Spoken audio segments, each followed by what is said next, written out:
எதுக்காக பகவான் விஷ்ணுக்கு நம்ம தீபம் ஏற்றோம் அப்படின்னா, பெருமாள் காக்கும் கடவுளான மகாவிஷ்ணு என்ன பண்றாரு, ஜோதி ரூபம் எடுத்து பொதுவாவே பாத்தீங்கன்னா கார்த்திகை மாதத்துல 3 நாள் அதீத விசேஷமான நாட்களா கொண்டாடப்படுது. ஒன்னு பரணி தீபம், இன்னொன்று கார்த்திகை தீபம், இன்னொன்று பாஞ்சராத்திர தீபம்.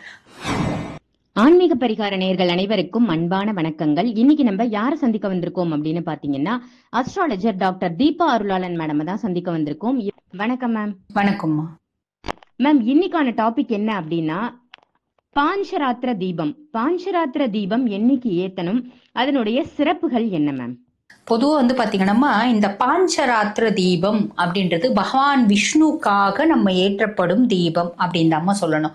எப்படி எதுக்காக பகவான் விஷ்ணுக்கு நம்ம தீபம் ஏற்றோம் அப்படின்னா, இதுக்கு ஒரு வரலாறு இருக்குமா. அது என்ன அப்படின்னா, ஒரு முறை என்ன ஆகுது, பிரம்மன் கலைமகளுக்கு தெரியாத யாகம் ஒண்ணு நடத்துவார். இத தெரிஞ்ச கலைமகள் நம்மளுக்கே தெரியாம நம்ம கணவன் யாகம் நடத்துறாரே அப்படின்னு வெகுண்டு எழறா. பொதுவா கலைமகளுக்கு பாத்தீங்கன்னா கோபம் வராது அப்படின்றது விதி. அதாவது கோபம் அப்படின்னாலே மலைமகள் தான் கோபக்காரி, அதிக குரோதக்காரி, அகிலலோக அன்னையா இருந்தாலும் சட்டுன்னு கோபம் வந்துடும். இதுதான் பாத்தீங்கன்னா பார்வதி மலைமகள்.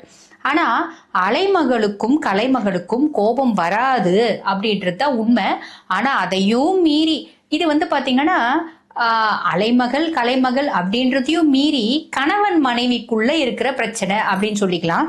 எனக்கு தெரியாம என் புருஷன் இந்த மாதிரி யாகம் வளர்த்துறாரு அப்படின்னு என்ன காரணம் அதுக்கு இருக்கும், என்ன நோக்கம் இருக்கோ, என்ன புறம்பா தள்ளி வச்சு வளர்த்துறாரே அப்படின்றது எல்லா மனைவிமார்களும் மாதிரி பாத்தீங்கன்னா கலைமகளும் கோபப்பட்டு என்ன பண்ணா, அந்த யாகத்தை தடுத்து நிறுத்தணும் அப்படின்னு சொல்லிட்டு என்ன பண்ணிருப்பா, ஒரு அரக்கனை ஏவி விட்டுருப்பா. அதாவது ஒரு அரக்கனை அவளோட சக்தியினால உற்பத்தி பண்ணி உருவாக்கி அந்த அரக்கனை பாத்தீங்கன்னா, ஏன்னா பிரம்மனோட யாகம் இல்லையா, அந்த பிரம்மனோட யாகத்தை தடுத்து நிறுத்துற அளவுக்கு அரக்கனுக்கு சக்தி இருக்கா அப்படின்னா, கலைமகளோட அனுகிரகத்தினால அந்த அரக்கனுக்கு அத்துணை சக்தி அப்படின்றது கிடைக்கப்பெற்றது.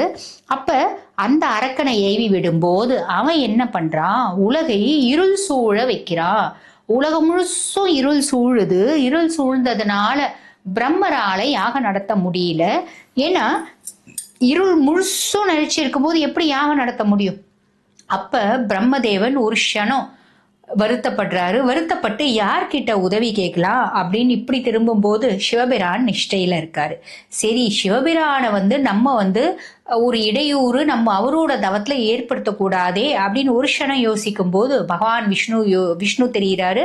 அதனால விஷ்ணு கிட்ட உதவி அப்படின்னு கேட்கிறாரு. அப்ப பெருமாள் காக்கும் கடவுளான மகாவிஷ்ணு என்ன பண்றாரு, ஜோதி ரூபம் எடுத்து ஜோதியாய் மாறி உலகத்துக்கு பரந்த வெளிச்சம், கோடி சூரியன்கள் உதிச்சா எந்த அளவுக்கு வெளிச்சம் வருமோ அத்துணை வெளிச்சங்களை ஏற்படுத்தி கொடுத்தாரு.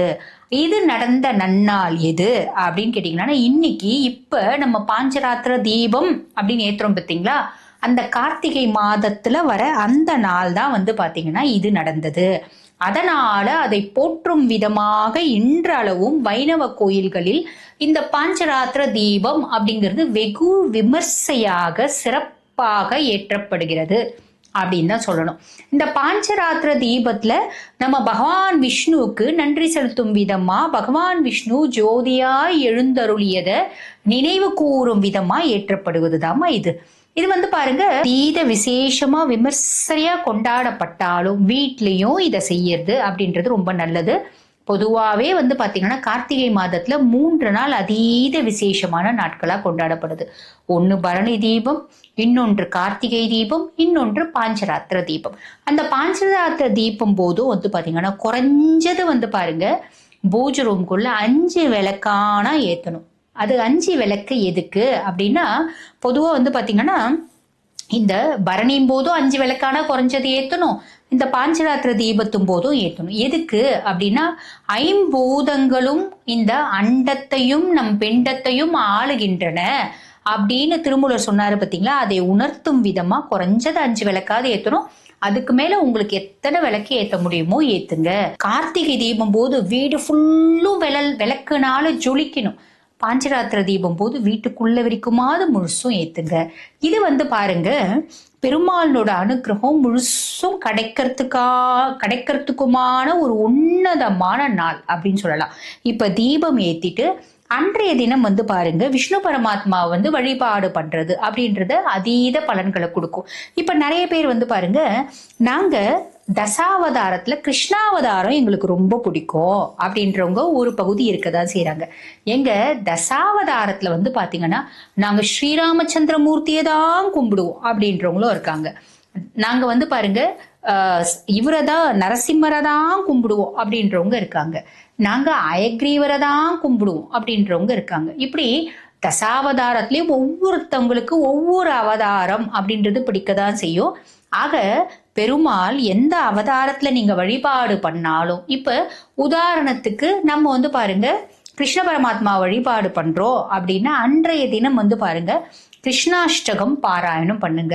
கிருஷ்ணரோட 108 போற்றி பாராயணம் பண்ண மறக்காதீங்க. ராதை சார்ந்த ஏதாவது ஒரு ஸ்லோகத்தை பாராயணம் பண்ண மறக்காதீங்க. அட, ராதை சார்ந்து எந்த ஒரு ஸ்லோகமும் எங்களுக்கு தெரியலையேம்மா அப்படின்னாலும் ராதை காயத்ரி இருக்கு, அதை பாராயணம் பண்ணுங்க. ஏன்னா கிருஷ்ணர் அப்படின்னாலே அங்க பாருங்க நம்மளுக்கு முதல்ல யாரு மனசுல வருவாங்க அப்படின்னா ராதை தான். கிருஷ்ணருக்கு ராதை மேல அதீத பிரியம்மா.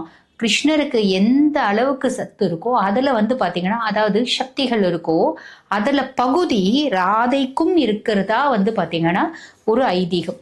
ஆக இந்த கிருஷ்ண பரமாத்மா வழிபாடு பண்றவங்க ராதைய வழிபாடு பண்ணாம கிருஷ்ண பரமாத்மா வழிபாடு பண்ண மாட்டாங்க.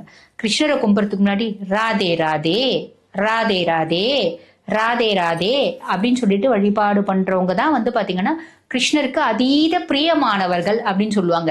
எப்படி நம்ம ஹனுமான வழிபாடு பண்றதுக்கு முன்னாடி ராமஜெயம் ஸ்ரீ ராமஜெயம் சொல்றோம் பாத்தீங்களா, அதே மாதிரி ராமநாமம் சொல்லிட்டு தான் ஹனுமனை கும்பிடணும்.